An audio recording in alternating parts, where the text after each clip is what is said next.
ഗർഭിണികൾ ഉറങ്ങുമ്പോൾ കിടക്കേണ്ട പൊസിഷൻ എങ്ങനെയാണ്? മലർന്ന് കിടക്കാമോ? ചില ആൾക്കാർ സംശയം ഉറക്കത്തിൽ നമ്മൾ ഇനി അങ്ങോട്ടും ഇങ്ങോട്ടും മറിഞ്ഞ് കിടക്കുമ്പോൾ നിന്നിട്ട് മറിഞ്ഞ് കിടക്കണമൊക്കെ സംശയം വരാറുണ്ട് അല്ലേ?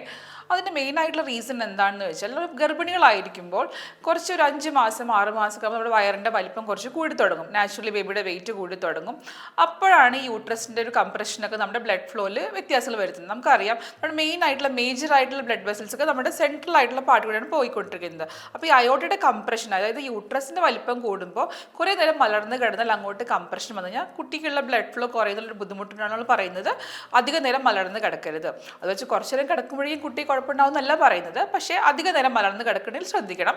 ചെരിഞ്ഞ് കിടക്കുക നല്ലതായിരിക്കും. കുറച്ചുകൂടി നമ്മൾ ഇടത്തോട്ടുള്ള പൊസിഷനാണ് കൂടുതലും കിടക്കുമ്പോൾ പറയുന്നത്. അപ്പോൾ കുറച്ചുകൂടി ഹോർമോൺ വേരിയേഷൻസ് ഒക്കെ നമുക്ക് കുറച്ച് ബെറ്റർ ആയിട്ട് കുട്ടിയുടെ വളർച്ചയ്ക്കുള്ള നന്നായി കിട്ടണമെന്നൊക്കെ പറയുന്നത് അത് നല്ലത് തന്നെയാണ്. ചെരിഞ്ഞ് കിടക്കുന്നത് നല്ലതാണ്. അതിപ്പോൾ ഒരേ പൊസിഷൻ പറ്റിയും അങ്ങോട്ടും ഇങ്ങോട്ടും മാറണമെന്നും കുഴപ്പമൊന്നുമില്ല. എക്സാക്ട്ലി നമുക്ക് ഇതിൻ്റെ ഒരു പൊസിഷൻ എന്ന് പറയില്ല. What ever comfortable you are it is okay. പിന്നെ നാച്ചുറലി വയറ് വലുതാകുമ്പോൾ കമഴ്ന്ന് കിടക്കാനൊക്കെ ബുദ്ധിമുട്ട് തന്നെയായിരിക്കും. അപ്പോൾ കൂടുതലായിട്ടും ഒരു കംഫർട്ടബിൾ ആയിട്ടുള്ള ലെഫ്റ്റ് ലാറ്ററൽ പൊസിഷനോ അല്ലെങ്കിൽ ഒരു സൈഡിലേക്കുള്ള പൊസിഷനോ അല്ലെങ്കിൽ കംഫർട്ടബിൾ പില്ലോസ് ഒക്കെ വെച്ച് കഴിഞ്ഞാൽ കുറച്ചുകൂടി നന്നായിരിക്കും.